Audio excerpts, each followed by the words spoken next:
domingos, né? Tivemos um concurso antes das férias, lá que a Pet teve que viajar, a gente foi com ela. Depois ficamos 2 domingos aí viajando, mas já estamos de volta, estamos no ritmo, né? E vamos dar início à lição de hoje, né? Como está tudo um pouco diferente hoje, a minha lição está um pouquinho diferente também. Na realidade, eu não trouxe o material impresso, né? Eu tive uma dificuldade na impressão, mas eu coloquei quase que tudo lá no Data Show. Então a gente vai conseguir acompanhar por lá bem tranquilamente. Antes de começar a lição, eu vou pedir para que o Moacir, você pode fazer uma oração para a gente? Começar, a gente ficar mais tranquilo, né?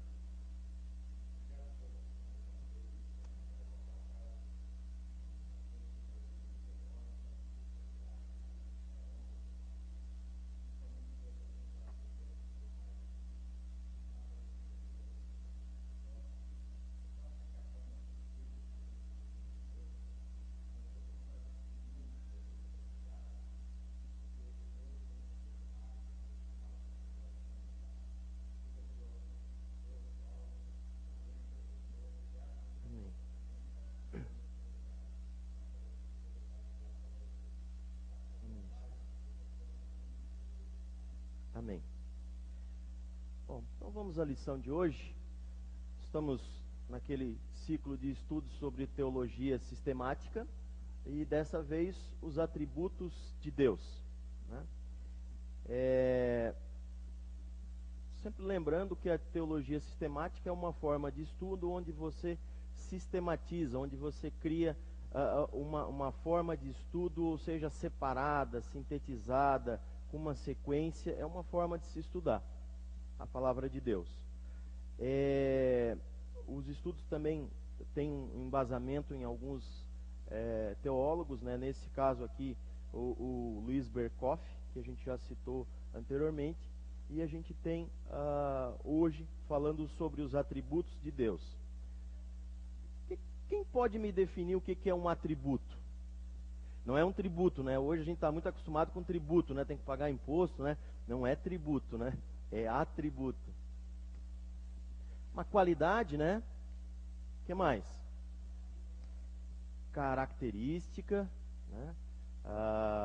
Uma virtude, né? Mais ou menos isso, eu acho que todo mundo consegue verificar um atributo, né? Sempre uma característica. No caso de Deus, uma característica positiva, né? Sempre uma virtude, digamos assim, algo de bom, né? Como a gente já sabe, Deus não tem coisas ruins, né? Só para ficar registrado, né, na lição, ela falava assim, ó, o atributo é o que é próprio e peculiar a alguém ou a alguma coisa. Então nós estamos estudando aqui os atributos de Deus.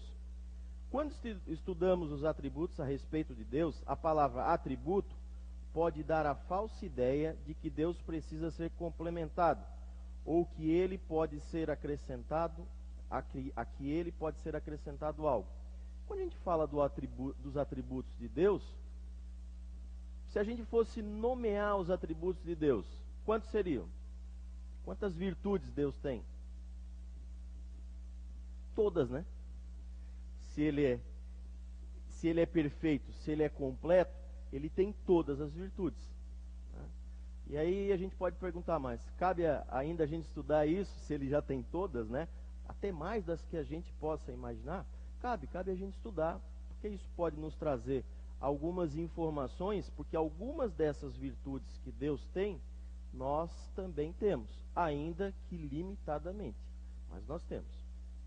Olha só o que diz o autor da lição. De fato, estes atributos são próprios de Deus, e alguns são concedidos para as suas criaturas, isso que eu falei, conforme a concessão de sua graça e misericórdia. Estudar os atributos de Deus, ou usando outra expressão, suas virtudes, podemos alcançar uma melhor compreensão do ser de Deus,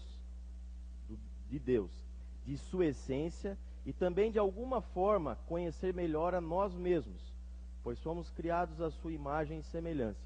Alguém pode ler Gênesis 1:27? Eu sei que é um texto bastante conhecido, mas alguém pode ler para a gente?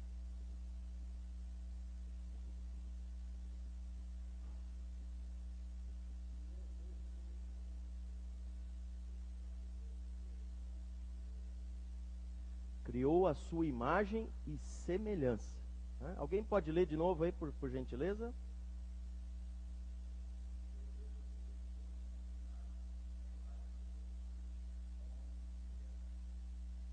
Criou Deus a sua imagem, a sua semelhança. Tem gente que acha que por causa desse versículo nós somos pequenos deuses, né?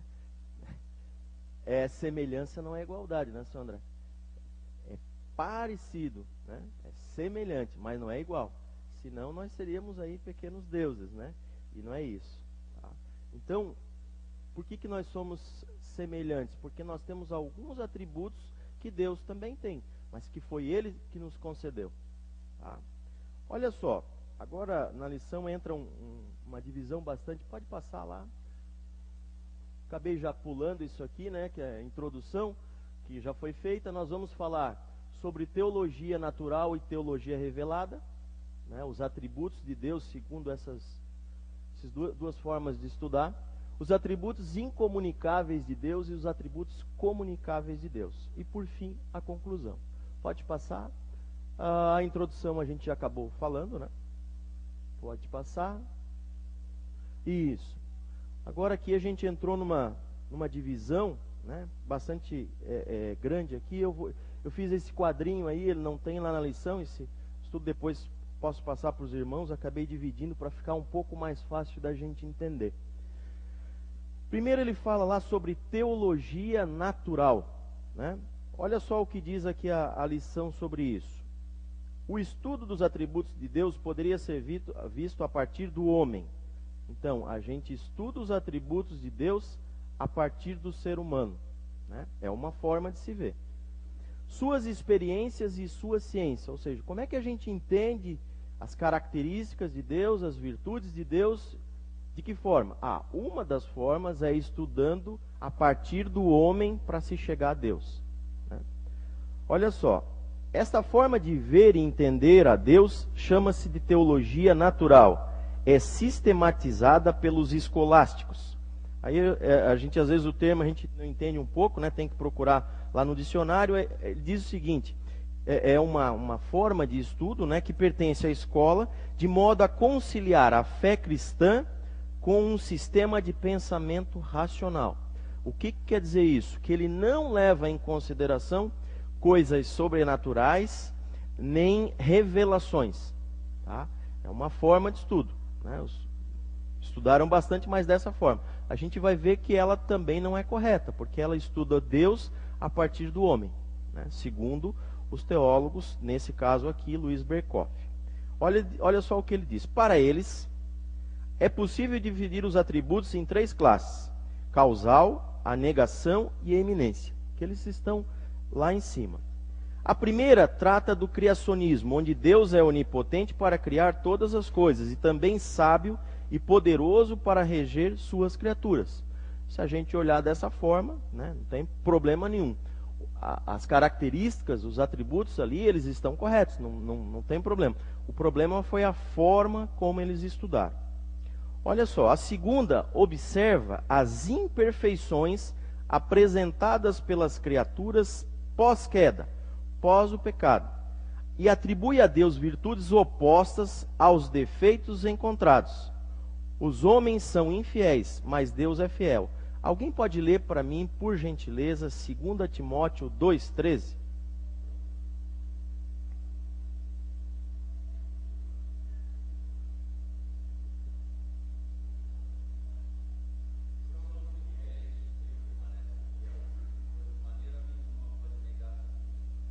Então, o autor da epístola falando, se somos infiéis, ele é fiel.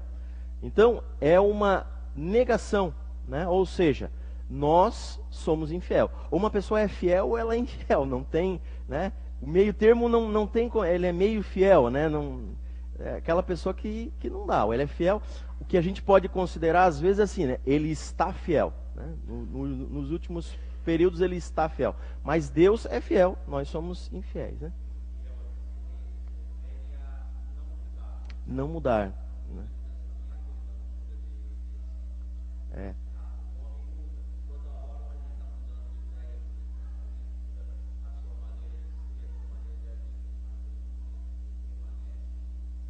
Sempre.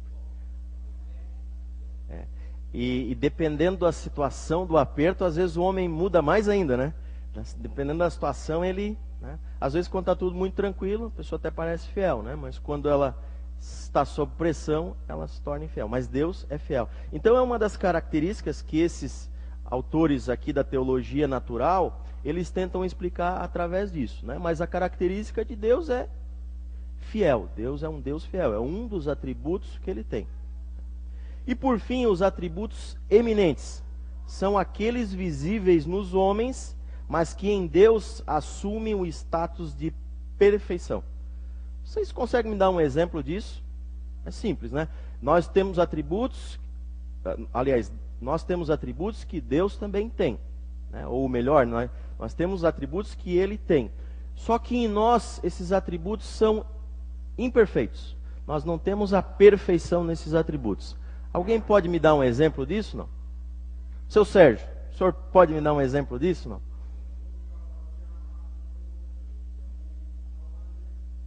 Deu seu filho no jeito.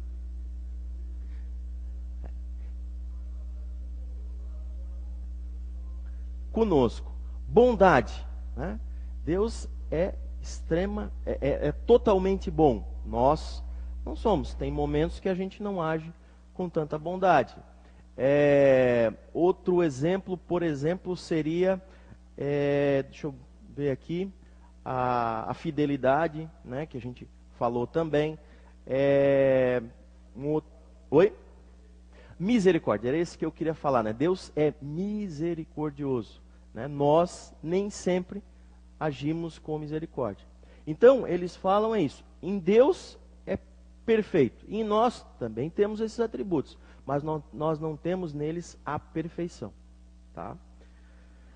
Seguindo um pouco mais à frente, a lição diz o seguinte: no entanto, a teologia natural falha na origem, pois estuda Deus a partir do homem e suas experiências.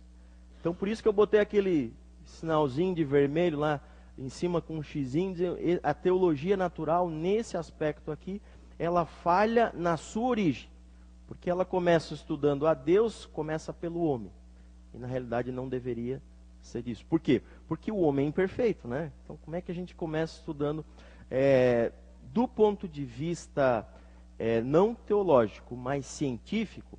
Os estudos que às vezes são errôneos ou que falham, às vezes do ponto de vista científico ele é importante, né? Por quê?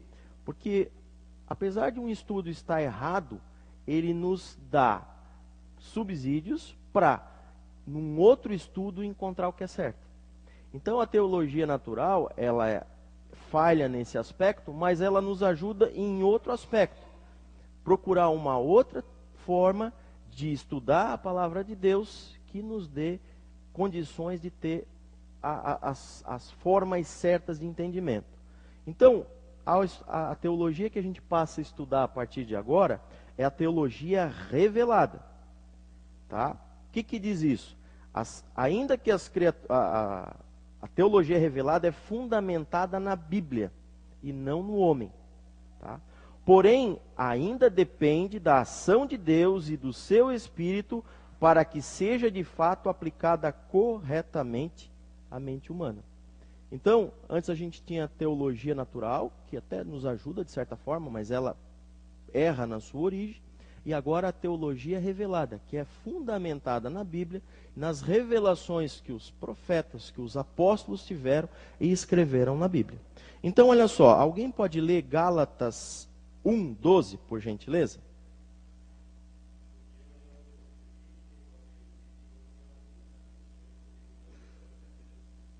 Então, aos Gálatas, né, o autor da carta aos Gálatas fala o seguinte: porque eu não recebi isso de homens, eu recebi de Deus. Então, a revelação que ele tem, que ele coloca nas suas cartas, no apóstolo Paulo, é justamente essa revelação, que foi Deus que passou para ele. Não foi ele que aprendeu, que estudou com os homens, que a partir do homem chegou naquilo. Não. Pode ler para nós de novo, Osmar, por gentileza? Não sei se já está aberto ali.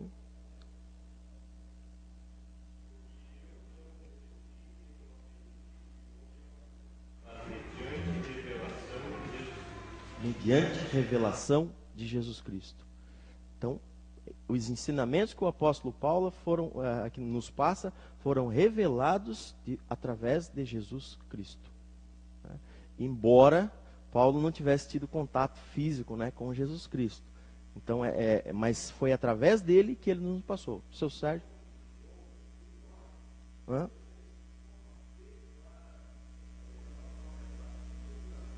Uhum.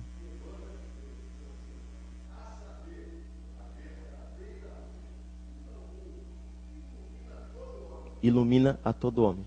A verdadeira luz. Né? Isso mesmo. Tem um outro texto que é interessante também, Efésios 1,17.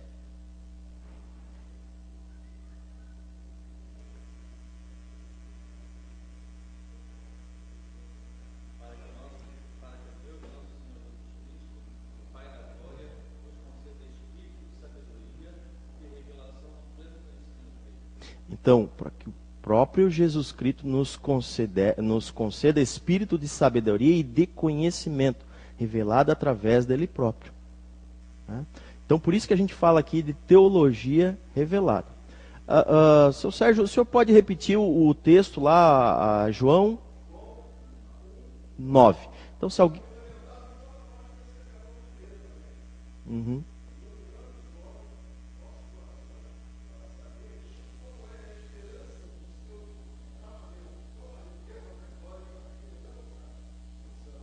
Santos. Uhum.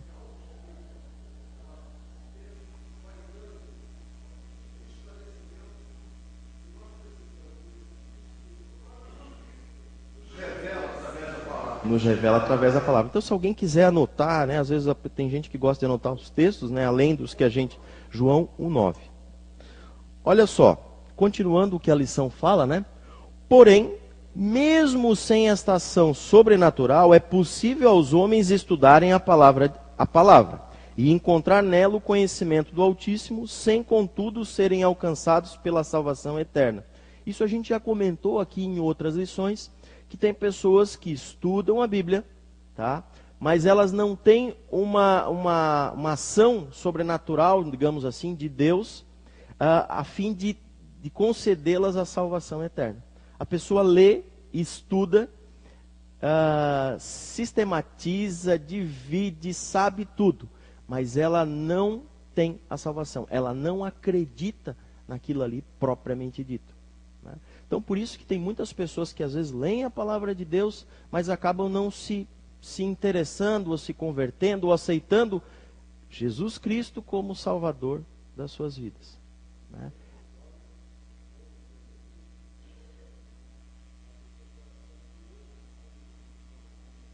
Isso. E não coloca no coração. Olha só, o senhor pode falar mais alto, senhor André, por favor? Uhum.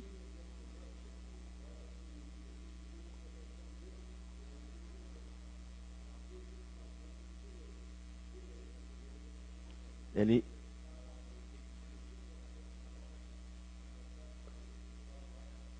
Exatamente. Então, às vezes tem pessoas, às vezes a gente fica um pouco impressionado assim, nossa, como é que a pessoa ela lê a palavra de Deus, mas não se converte? Né? E mais do que isso, pessoas que estudam e não se convertem. Até não é muito comum, no nosso meio não é comum, porque aqui todas as pessoas, de um modo geral, aceitaram Jesus como seu Salvador. Mas tem outras pessoas aí fora que às vezes assim, é até perigoso você ir discutir a Bíblia com ela, né? Você tem que estar bem embasado, porque eles estudam bastante, só não se convertem, não aceitam Jesus como seu Salvador. Oi, desculpa.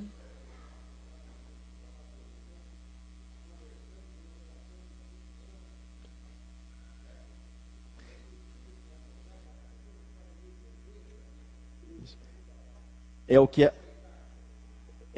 a Bíblia fala, né? Você precisa de uma ação de Deus. né, de uma ação que, ao nosso ponto de vista, ela é sobrenatural, não é da natureza. Por isso que tem algumas pessoas que estudam, mas acabam não se convertendo. Indo um pouco mais à frente, tá? Agora pode até passar. A lição ela tem umas palavrinhas que normalmente a gente não acostuma não vendo, né? Olha só. Estudiosos propõem divisões para melhor compreensão dos atributos. Uns apresentam em naturais e morais, outros em absolutos e relativos, outros em imanentes e intransitivos, e emanentes ou transitivos. Por fim, em incomunicáveis e comunicáveis. Cada qual tem seus pontos positivos e negativos na boa elucidação dos fatos a respeito dos atributos de Deus. Nós só vamos estudar aquele última forma de estudar os atributos de Deus, os incomunicáveis e comunicáveis. Tá? Nós não vamos estudar todos os outros, conforme o autor da lição, o pastor escreveu aqui também. Cada um tem seus pontos positivos e negativos de você estudar, né? Mas eu quis fazer até para não ficar, às vezes a gente fica assim com os textos e acaba não vendo, né? Eu quis só fazer alguns pequenos comentários que até não estão na lição, mas são impertinentes, né? Os atributos naturais e morais, né? São aqueles atributos que são parte do que Deus é, os atributos naturais, do que Deus é. Os morais são partes da natureza de Deus, né? A gente caberia até, se fosse o caso, de estudar todos esses tópicos, mas a lição é bastante grande e não há tempo para isso. Outros são os absolutos e os relativos. Os estudos tratam dos absolutos daquilo que pertence à essência de Deus. Por exemplo, eternidade e infinitude. Eles não querem dizer que um ou outro está errado. São formas diferentes de você estudar. Tá? Eu botei aqui também, por exemplo, aqueles ali, né?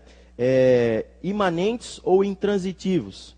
No caso desse daí, são os que não se transferem. A atributos que Deus tem que não passou para nós. Por exemplo, a sua infinitude, né? Deus é infinito, ele não passou isso para nós. Nós temos, aqui na Terra pelo menos, um fim. Emanentes ou transitivos, é aquilo que emana de Deus e nós recebemos também um pouco. E os outros são os incomunicáveis e comunicáveis. Os atributos incomunicáveis são aqueles que são exclusivos de Deus, né? Atributos que só Deus tem, e esse nós vamos estudar. E os comunicáveis são aqueles encontrados nas outras pessoas, mesmo que limitadamente. Por exemplo, a bondade, como a gente falou anteriormente. Agora a gente vai entrar nessa parte dos atributos incomunicáveis. Em todas as propostas, só citando essas propostas aqui, né, de divisão, há um ponto de concordância. Em todas elas concordam num aspecto. Deus é um ser pessoal. E por assim o seu ser, seus atributos, revelam sua pessoa e sua singularidade. Ou seja, Deus é único. Todas elas são pontos diferentes de visão, mas que concordam plenamente nisso. Deus é um ser pessoal. E por assim o ser, seus atributos revelam sua pessoa e sua singularidade. Aqui reforça, né, corrobora mais uma vez a ideia que temos que estudar os atributos de Deus. Né, porque nós cremos num Deus e temos que conhecê-lo. Crescer na graça e no conhecimento. Né, no conhecimento a respeito desse tema. É claro também que às vezes a gente, na nossa vida, no dia a dia, né, a gente não vai lembrar dessas divisões. Né? Às vezes a gente fica anos na igreja e acaba não entendendo isso. Porque isso, na realidade, é muito estudado pelos teólogos. Né? Aquelas pessoas que se dedicam um pouco mais a estudar a esse respeito. Mas a gente consegue lembrar de algumas coisas e que nos são úteis.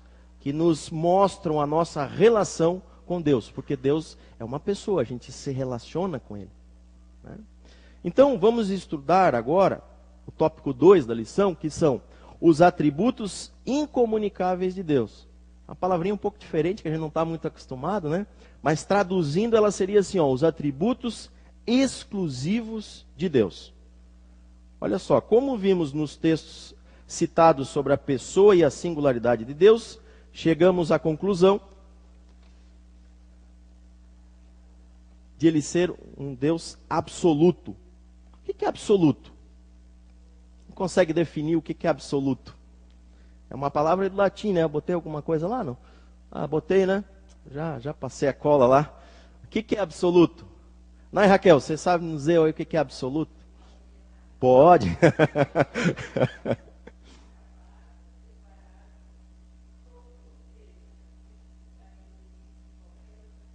Que não tem dependência de nada.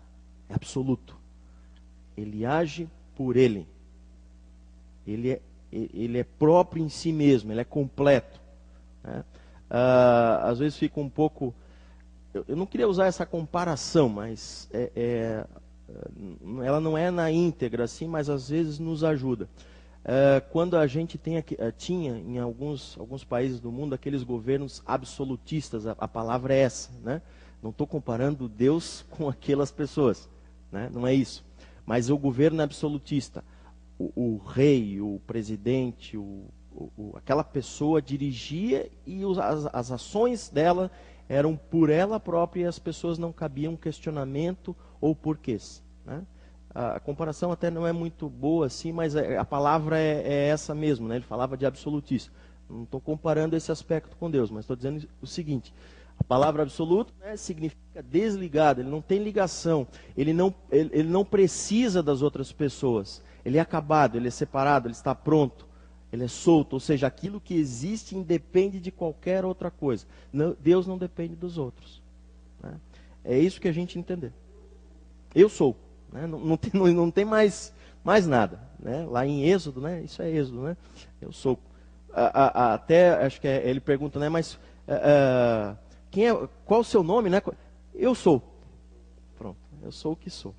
Olha só o que diz o autor aqui da lição, né? Deus existe de forma autônoma, isto é, sua existência depende apenas de si mesmo.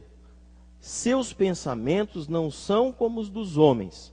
Sua vontade transcende a vontade humana. Seu poder concede ou retira a vida. Deus é autônomo, Deus é absoluto. Ele é que governa esse mundo.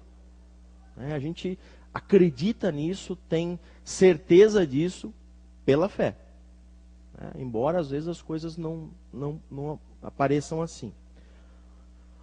Então, uma característica revelada através da teologia revelada é que Deus é absoluto. É uma característica dele, uma virtude dele.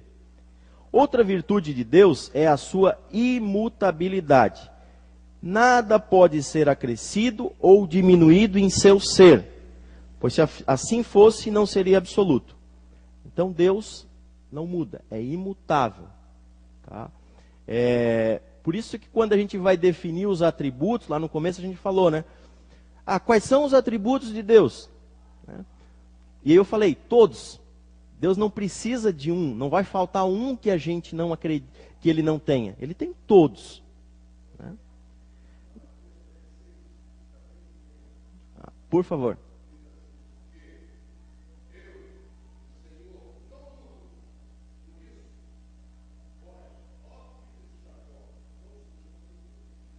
Exatamente. Eu não mudo. Olha só. Nele não há sombra de variação alguma. Tinha o texto que o seu Sérgio leu, que é Malaquias 3:6, né? E tem também Tiago 1:17. Alguém pode ler para a gente?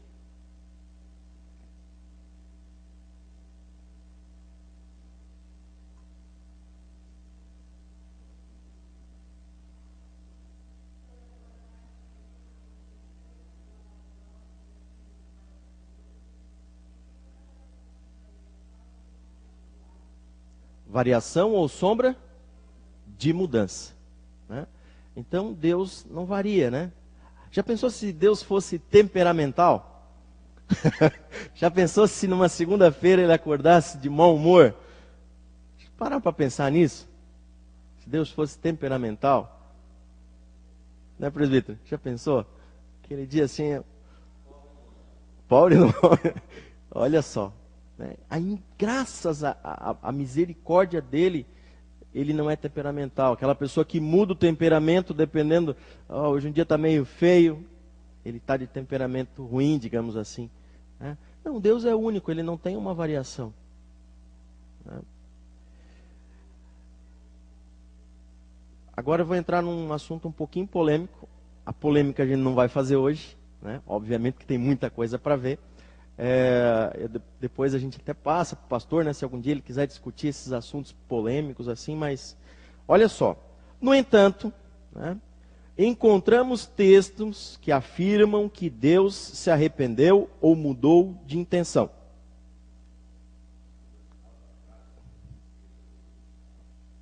Vamos lá.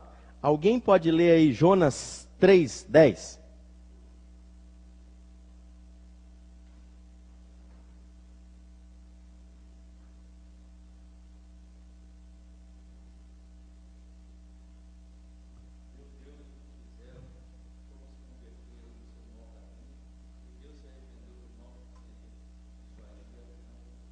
Então a Bíblia fala que Deus se arrependeu, né? Ele está falando ali dos ninivitas, né? De Jonas, e ele fala isso. Alguém pode ler Jó 42:10?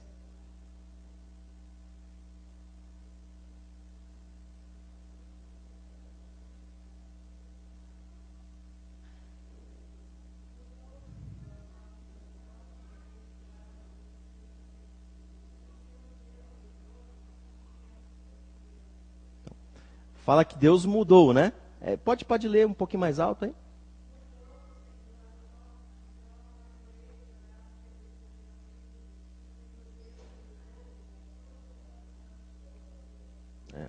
Então, mudou Deus a sorte de Jó, em função das ações que eles tinham tomado, né? É, Pode falar. Vocês querem entrar na polêmica, né? Uhum. Jó. Uhum. A sorte de Jó.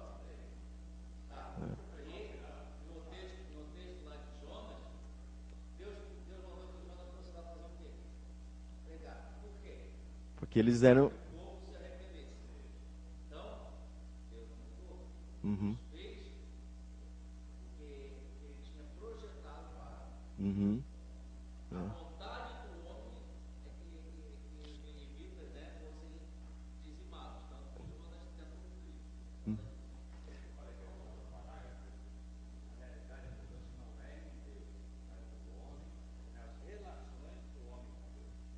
Isso. É que os.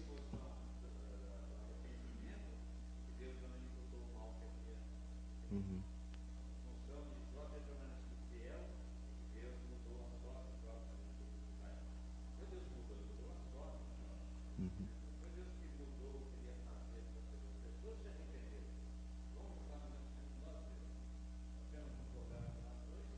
Uhum.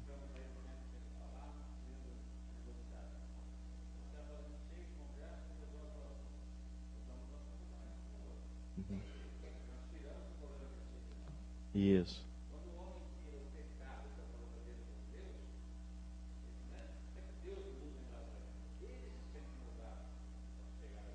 Uhum.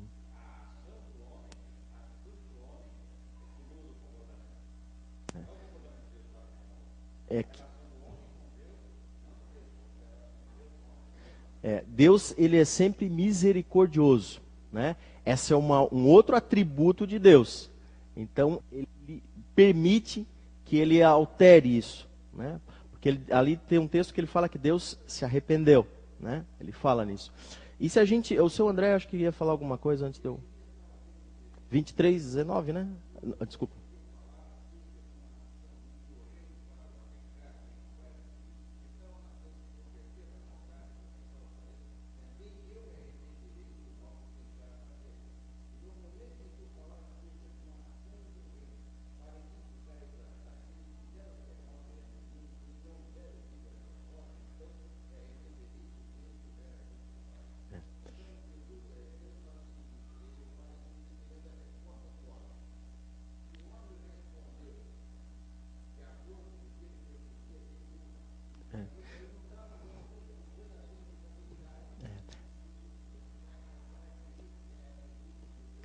Isso é uma característica que às vezes a gente acaba não vendo em Deus, né?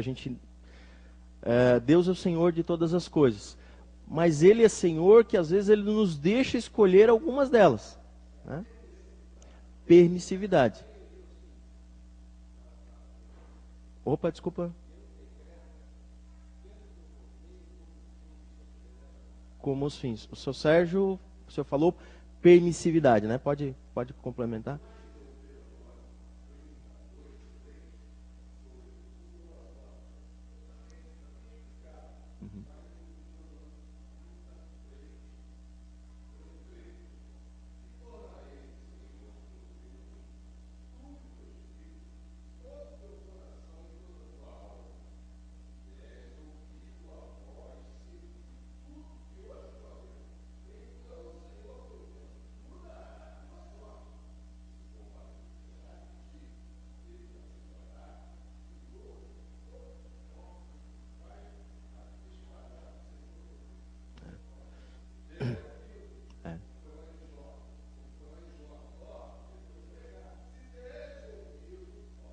É.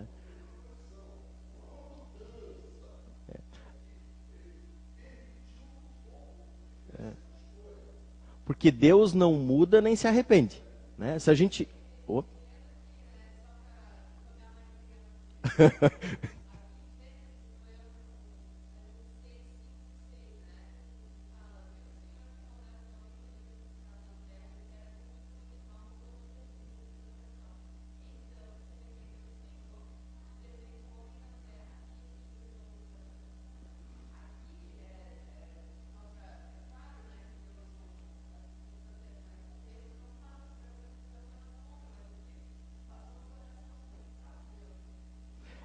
Quando a gente lê, por que algumas pessoas, eu não quero entrar nessa polêmica, né?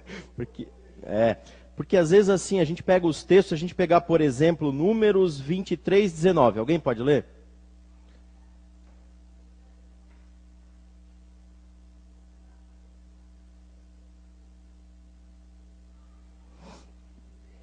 XIX.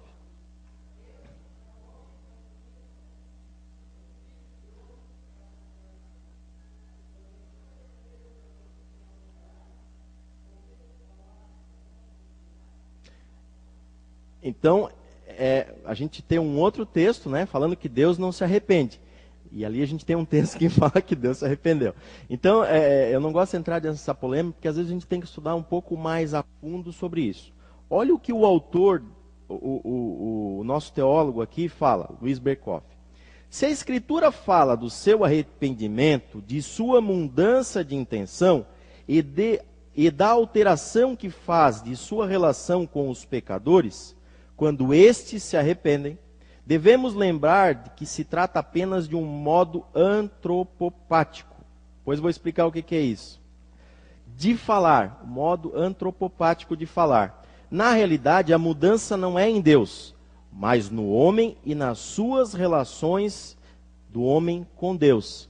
Então, o que ele está escrevendo ali, quando ele fala Deus se arrependeu, quem escreveu o texto está falando de forma antropopática. O que quer dizer isso? É atribuir sentimentos humanos para aquilo que não é humano. Deus não é humano, né? Isso todo mundo sabe. Então, o sentimento de arrependimento é uma característica, né, dos humanos e não daqueles que não são humanos. Então, por isso que a gente às vezes estuda muito a palavra de Deus, estuda esses aspectos, porque isso, se a gente for olhar, não está claro, né? Quando a gente olha assim, com os olhos de quem não estudou mais a palavra de Deus, não se deteve, não, a Bíblia tem coisas que não estão coerentes. Lá ela fala que Deus se arrependeu, e no outro fala que Deus não se arrependeu. Então, a gente tem que entender mais do que o próprio texto, de não pegar palavras isoladas, precisa-se de um contexto, precisa-se de um estudo, né? E até mesmo coisas que a gente não entende e aceita pela fé, né? Eu digo sempre assim, que às vezes a gente não consegue explicar tudo, né?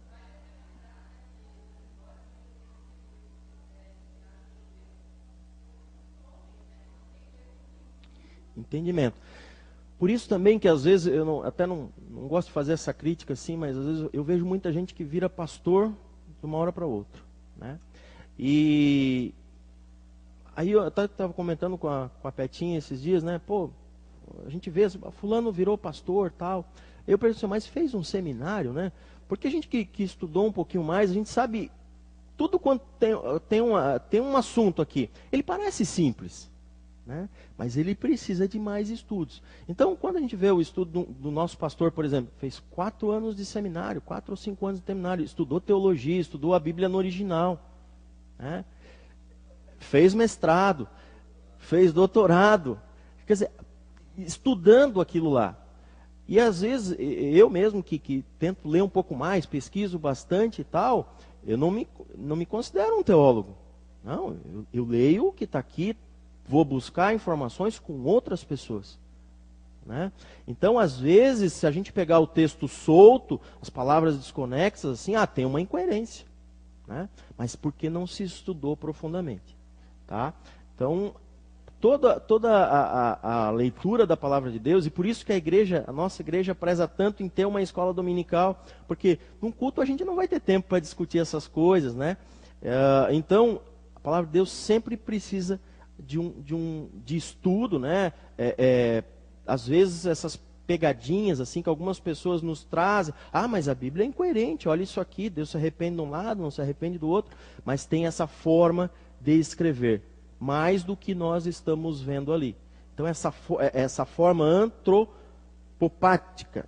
antropopatia, que atribui sentimentos humanos para aquilo que não é humano. Como é que dizer que Deus se arrepende, mas se ele não é humano? Né? Humano se arrepender é uma característica dos humanos. Então, por isso que o autor aqui da lição, o teólogo Isberkoff, fala isso, né? Que a gente atribui essa característica e por isso dá essa falsa impressão que a Bíblia é incoerente. Mas Deus não muda. Só antes lá, o Osmar ia falar alguma coisa?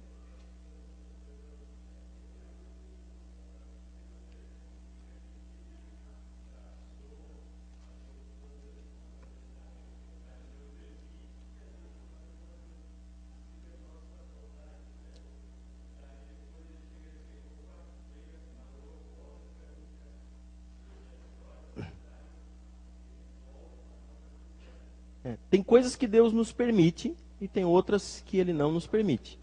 Oi? Livre-arbítrio. Eu não queria nem entrar, né? Que é outra coisa polêmica, né? Mas Deus nos concede algumas ações, nos concede algumas decisões e outras não, né? O que a gente acha disso, nesse momento, não é discussão. Mas Ele, às vezes, age dessa forma, né? Olha, eles não me deram ouvidos, ou eles me deram ouvidos e a gente seguiu de outra forma. Na computação, ninguém aqui acho que é da computação, mas quem é lá, a gente tem alguns fluxos na programação dos computadores que são estruturas de decisão, né? E tem o sim ou não, né? Já está previsto isso, né? Mas a pessoa que vai escolher se ela vai para um lado ou vai para o outro, mas já está previsto, né? Essa possibilidade. O Diego, né? Diego ia falar. Uhum.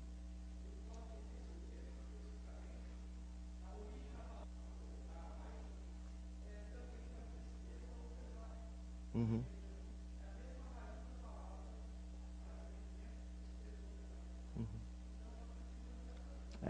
Então a gente não pode muito, às vezes, e entra-se até na polêmica, né? Porque alguém diz, olha, mas isso está assim, isso está assado, né? Mas o entendimento é esse, que a gente atribui para pessoas não humanas sentimentos e características de um humano. E aí pode dar essa dupla interpretação, essa interpretação errônea, né?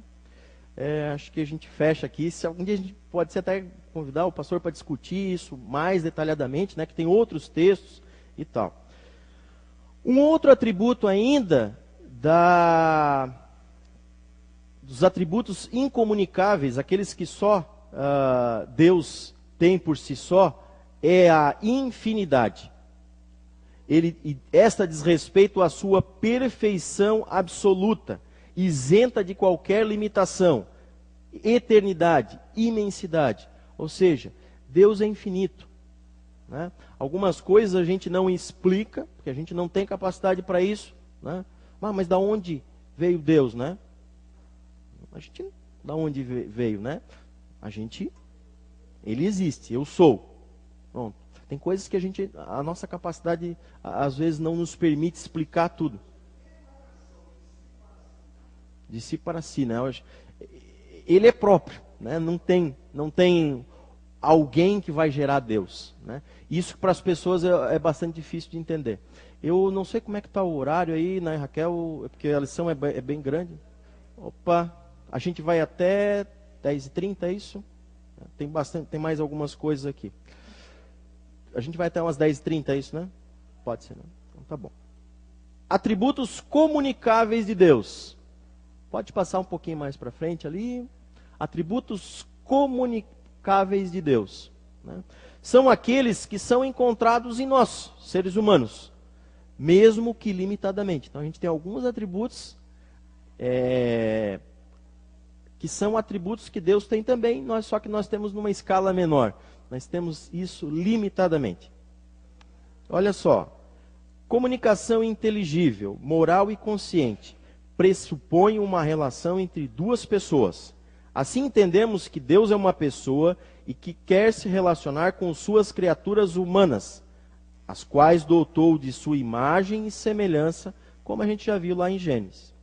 Os registros bíblicos constantemente se referem a Deus de uma forma antropomórfica e antropopática, ou seja, que tem uma forma humana, que tem uma forma de agir como um ser humano.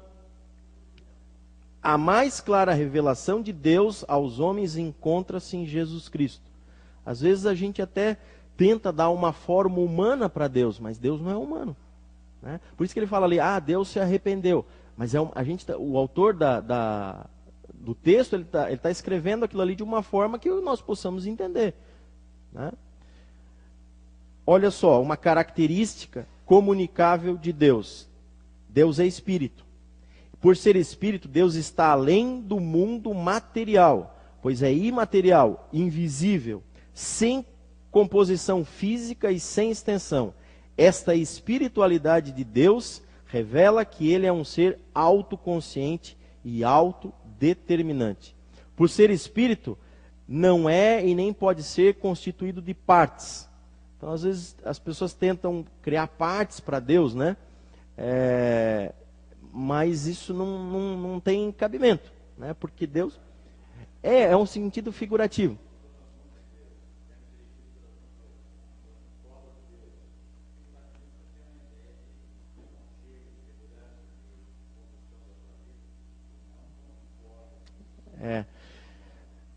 Esse teu exemplo ele é bem claro, né? Porque a gente fala que Deus tem mão, mas Deus é espírito, né? Pode ser que ele tenha mão, pode ser até que tenha, mas mão é coisa de um ser humano, né? Então, quando o autor fala, ele fala justamente disso, né? Dessa forma antropomórfica, ou seja, da forma de um ser humano, mas na realidade não é. Deus é espírito, isso a gente tem que ter bem em mente. Olha só, Paulo revela a Deus como Rei eterno, imortal, invisível, e também como Rei dos reis, Senhor dos senhores, o único que possui imortalidade, que habita em luz inacessível, que não se pode chegar, a quem o homem jamais viu, nem é capaz de ver. A ele a honra e o poder eterno. É assim que Paulo que teve uma revelação divina, mostra como Deus é.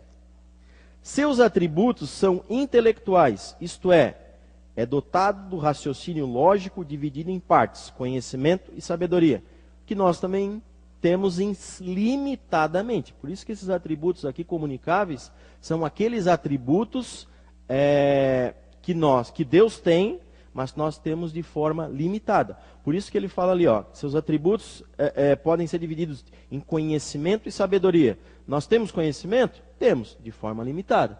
Nós temos sabedoria? Temos, de forma limitada, né? Mas Deus tem na sua plenitude. Por conhecimento, Luiz Berkoff, que é o teólogo da teologia sistemática, entende a perfeição de Deus pela qual ele, de maneira inteiramente única, conhece-se a si próprio e a todas as coisas possíveis e reais num só ato. Eterno e simples. Deus conhece todas as suas obras, vivas ou inanimadas, de forma além da própria existência no tempo e no espaço. Inata, imediata, não é resultado de observação, raciocínio, e simultâneo, conhece todas as partes inerentes à sua criação. Então aqui a gente entra naquele atributo de Deus é onisciente, né? Ele sabe todas as coisas, mas sabe todas as coisas simultaneamente. É diferente, né? Tem gente, eu já vi algumas coisas assim malucas, né? Tem gente que às vezes, o Google sabe tudo. Né? Já viu essa frase agora? O Google sabe tudo. Vai lá no Google que tu vai achar, né? Acha algumas coisas lá, não acha todas. Algumas até erradas, né? Mas, né? Agora, Deus... Então, se a gente acha que o Google é uma ferramenta fantástica, assim, a gente pode multiplicar infinitamente, pensar em Deus infinitamente, que sabe todas aquelas coisas simultaneamente. Né? A gente acha que o Google, tem gente que acha que o Google sabe tudo, né? Sabe bastante coisa, né? Então, olha só, quanto à extensão deste conhecimento, ele é onisciente, ele conhece tudo. Quando Deus vê uma pessoa, não vê apenas suas palavras e suas atitudes, mas também perscruta o seu coração, o mais íntimo do seu ser. Então, o conhecimento de Deus vai além do que a gente vê externamente. Nós vemos as pessoas externamente, né? A gente não tem uma visão do íntimo das pessoas. Lá, um raio-x, né? Uma ressonância magnética, alguma coisa que passasse. Isso ia ser um problema para muita gente, né? Porque às vezes a gente tem uma forma, mas lá no nosso íntimo a gente não é bem assim, né? Tem pessoas que são assim, né? Ela está te falando, às vezes parece estar te ajudando, mas não é bem assim, né? Mas Deus conhece todas as pessoas, no mais íntimo do seu ser. Nós não temos essa característica. A gente tem uma impressão das pessoas, não é isso? Às vezes, muito corriqueiramente, até uma má impressão da pessoa. Já viram como isso acontece às vezes? Você tem uma visão, olha, conhece uma pessoa assim, minutos. E às vezes por uma ação daquela pessoa, naquele momento, te causa uma má impressão e você bloqueia aquela pessoa. Um preconceito, né? Na pura acepção da palavra, um conceito inicial, né? Porque hoje em dia eles falam muito aí de preconceito, né? Ah, fulano tem preconceito, mas na realidade às vezes é um conceito formado. Não, eu acredito nisso mesmo. No caso, como tu usasse a palavra, preconceito. Eu faço um conceito inicial. Ah, aquela pessoa lá não me inspira confiança. Pô, mas eu vi ela há alguns segundos. Como é que eu sei aquilo, né? Isso é um preconceito mesmo. Quem realmente ela é. A primeira impressão é que fica, isso que a gente tem que cuidar, né? Porque, às vezes você acha que conhece uma pessoa há anos e ela pessoa te surpreende, né? Imagina em segundos, minutos, que você viu uma pessoa, ou num dia só, né? Às vezes, pô, aquela pessoa não gostou de mim, né? Já aconteceu isso, né? Quem nunca teve essa impressão, né? Depois você vai conhecer mais, a pessoa se torna uma boa amiga sua, né? Agora, Deus não tem esse problema, né? Deus conhece a gente no mais íntimo do nosso ser. Misericórdia, ainda bem que Ele é assim, né? Já pensou se Ele nos conhecesse a cada dia? Já pensou se Deus tivesse uma impressão nossa a cada dia? Não, Ele conhece os nossos sentimentos. Ele sabe as nossas falhas. Você queria falar alguma coisa, Marcelo?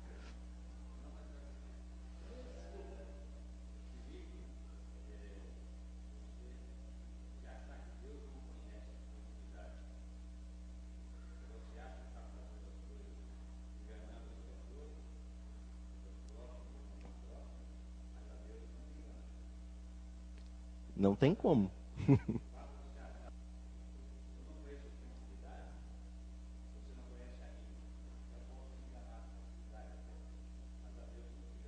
tem como.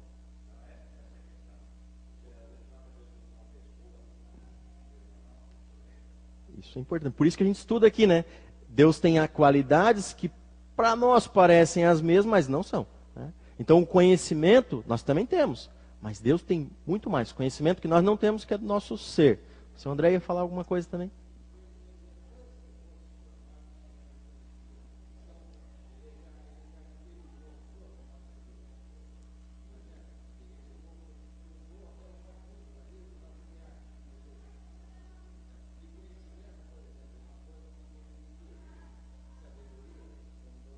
Um dom de Deus.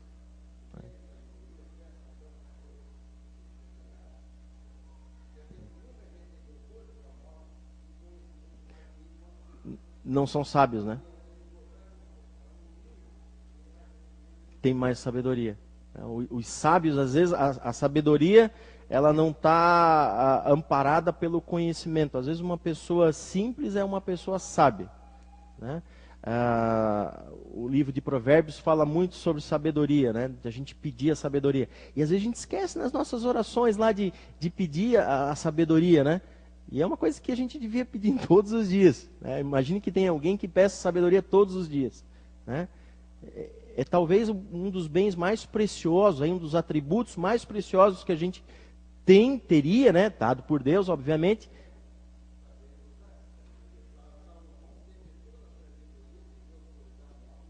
Mas teve um momento que ele se desviou dela, né? O seu Sérgio ia falar?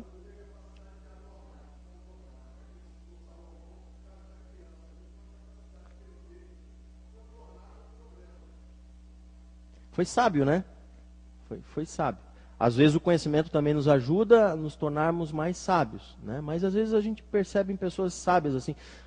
A experiência nos ajuda a sermos mais sábios também, né? É mais comum você ver uma pessoa mais idosa ser mais sábia. Às vezes a gente não entende porque os nossos pais falam algumas coisas que não nos parecem corretas naquele momento, mas a sabedoria, pode-se dizer assim, a experiência, né? Mostra isso. Então são atributos que Deus tem, mas que nós temos também, mas limitadamente, porque Ele nos concedeu, obviamente.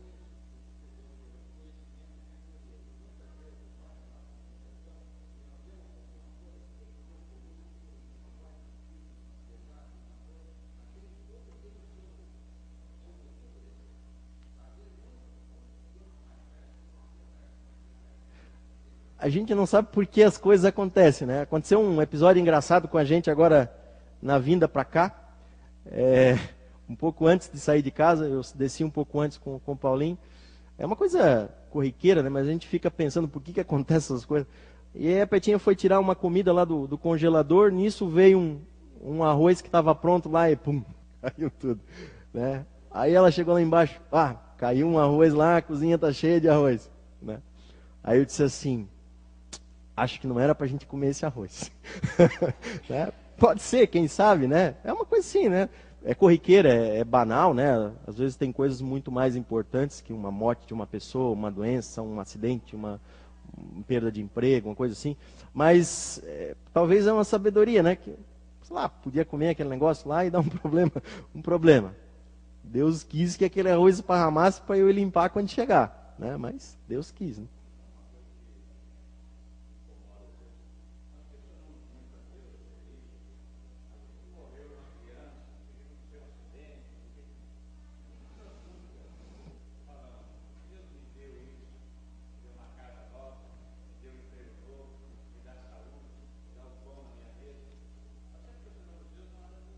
Do aperto.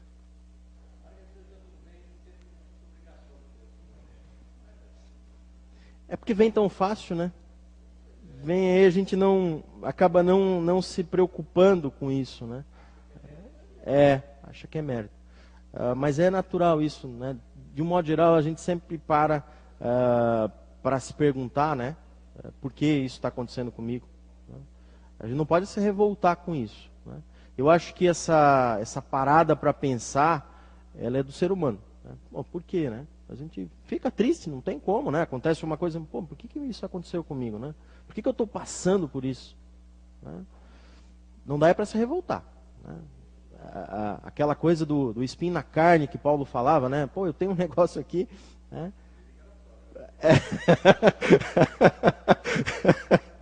Ai, ai.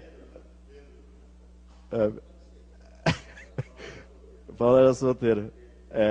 Mas, sei lá, por que eu tenho dor de cabeça, né? Sempre. Não, uma coisa que me acompanha aí desde guri. Por que eu tenho isso? Não sei. Né? Tem gente que nunca pergunta, né? Prosseguindo um pouco mais, que tem bastantes atributos aqui, né? Sabedoria de Deus. Além do conhecimento, sabedoria de Deus, Deus é dotado de veracidade, a qual inclui verdade, fidelidade, ou seja, Deus é um Deus verdadeiro. A veracidade de Deus é perfeita no sentido metafísico, é única e, portanto, não é comparável a falsos ídolos, nulidades ou mentiras. Tem vários textos aqui para a gente poderia ler a respeito disso. A veracidade de Deus vai além do que a gente vê aqui nesse mundo. Né? Por isso que ele fala em metafísica lá. A metafísica é além do que você encontra na física, além de coisas que não se podem ver, que não se pode tocar. Deus é verdadeiro em tudo isso. Né? Deus é ético, totalmente confiável. Né? Ético é uma coisa que hoje, uma virtude que hoje em dia está uma boa escassez dela. As pessoas não são éticas, está em extinção, né? Às vezes não são coerentes, agem de forma diferente.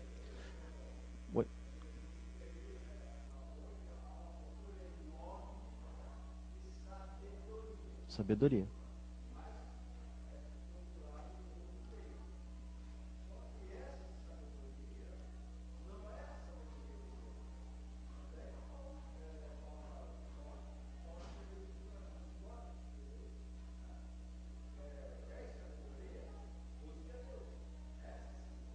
Uhum.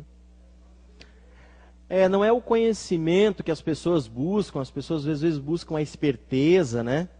E não a sabedoria, né? Sabedoria é algo mais...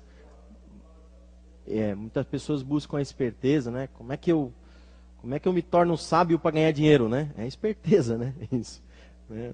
Todo mundo quer isso, né? Olha, outra característica, né? Virtude.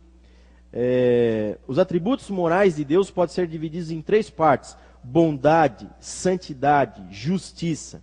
Destas emanam outras como amor, graça, misericórdia, longanimidade.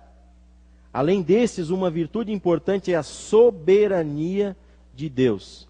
Deus é soberano sobre todas as coisas.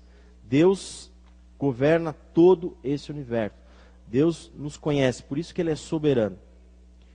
Olha só, tem um outro tópico aqui, uma outra característica que dentro da soberania, que é o seguinte: dentro de soberania está a vontade de Deus, que não pode ser alterada. Desta forma, o autor da lição, Luiz Berkoff, afirma: tudo é derivado dela, a criação e a preservação das espécies. Então, a vontade de Deus não pode ser mudada. Por isso que a gente sempre fala, né? Seja feita a vontade de Deus e não a nossa vontade. Nas nossas orações. A gente pode até colocar diante de Deus qual é a nossa vontade, né? Isso não é pecado. Diz, eu queria que fosse assim. Né? Mas seja feita a tua vontade. Aí que é um pouco difícil, né? Porque às vezes, por exemplo, a gente tem uma pessoa que está doente, que está prestes a falecer, ou que está com uma doença grave, e a gente pede, né? Deus, cura, ou coisa do gênero, mas é a vontade de Deus que prevalece. Aí que a gente para um pouco para pensar por que isso está acontecendo comigo, e às vezes nós não temos uma explicação, não achamos essa explicação no momento. Outro detalhe é o poder de Deus, o poder que não sofre variação de potência. Deus não é igual a um super-herói, né? Não é o super-homem que se afastava lá da criptonita, né? Ele ficava fraco, né? Não tem uma coisa assim, não me lembro bem da história, mas o poder de Deus não tem isso, né? Deus tem um poder sobre todas as coisas, Ele é extremamente poderoso. Né? O que às vezes a gente quer é que seja feita a nossa vontade. Né? A gente pede, demonstra o teu poder, né, Deus? Mas de acordo com a minha vontade. Né? Aí não dá certo. Aí não fecha. Tá? Então são características aí que Deus tem, né, e que muitas vezes nós não temos, ou característica que nós temos e Deus tem, mas nós temos de forma limitada. Tá? Concluindo a lição, olha lá. Muito mais se poderia falar sobre os atributos de Deus. Como a gente falou, são todos. Porém, os que aqui foram comentados são suficientes para mostrar o quão perfeito é Deus e em sua essência, glória e virtudes. É reconfortante saber que nosso Deus se revela de forma inequívoca em sua criação e palavra, e que através delas podemos conhecer mais a respeito do Criador. Suas virtudes apontam para a nossa existência e nos revelam o quanto nos parecemos com Deus nas virtudes morais e intelectuais, e nos desafiam a crescer na prática dessas virtudes, para que possamos ser reconhecidos como verdadeiros filhos de Deus. Se a gente quer ser reconhecido como filho de Deus, a gente tem que buscar esses atributos que Deus nos concedeu, que nós temos limitações, mas nós temos que buscar isso. Como é que a gente vai pregar um Deus, vai falar de um Deus que a gente não conhece, por isso a gente estuda, e mais do que conhecer, a gente não tem como exemplo. Né? Como é que a gente vai falar disso se a gente não segue esses atributos que eles nos mostram? Né? A bondade, a benignidade, a longanimidade. Né? Se a gente agir como esse mundo, então não adianta os atributos de Deus. Né? Mas a gente tem que buscar cada dia ser o mais parecido com Deus possível. Né? Paulo fala lá, sede meus imitadores como eu sou de Cristo. Né? Imitar a Jesus Cristo, aos atributos de Deus. Se a gente imitar isso, né, se a gente tentar fazer isso a cada dia da nossa vida, mais pessoas vão conhecer o cristianismo com certeza. Mais pessoas vão notar essa diferença. Alguma pergunta? A lição ela é bastante detalhe, tem bastante detalhezinho, bastante assuntos assim que dariam até outras lições, né? Mas que de vez em quando é importante a gente estudar para que a gente tenha esse conhecimento mais profundo de Deus, que às vezes num texto só a gente acaba não vendo. Vamos fazer uma oração? Depois eu vou passar para a Ana e Raquel. Vamos orar então.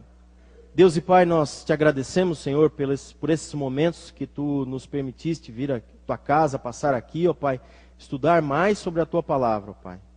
Que possamos, ó Pai, nas nossas vidas ser exemplos de Jesus Cristo nesse mundo.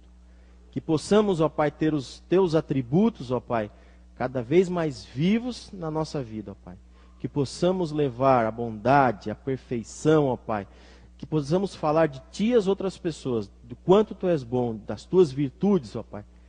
Que isso seja um motivo na nossa vida, ó Pai, para falarmos de Ti às outras pessoas. Nos guarde e nos protege de todo mal. Em nome de Jesus, amém. Passar então para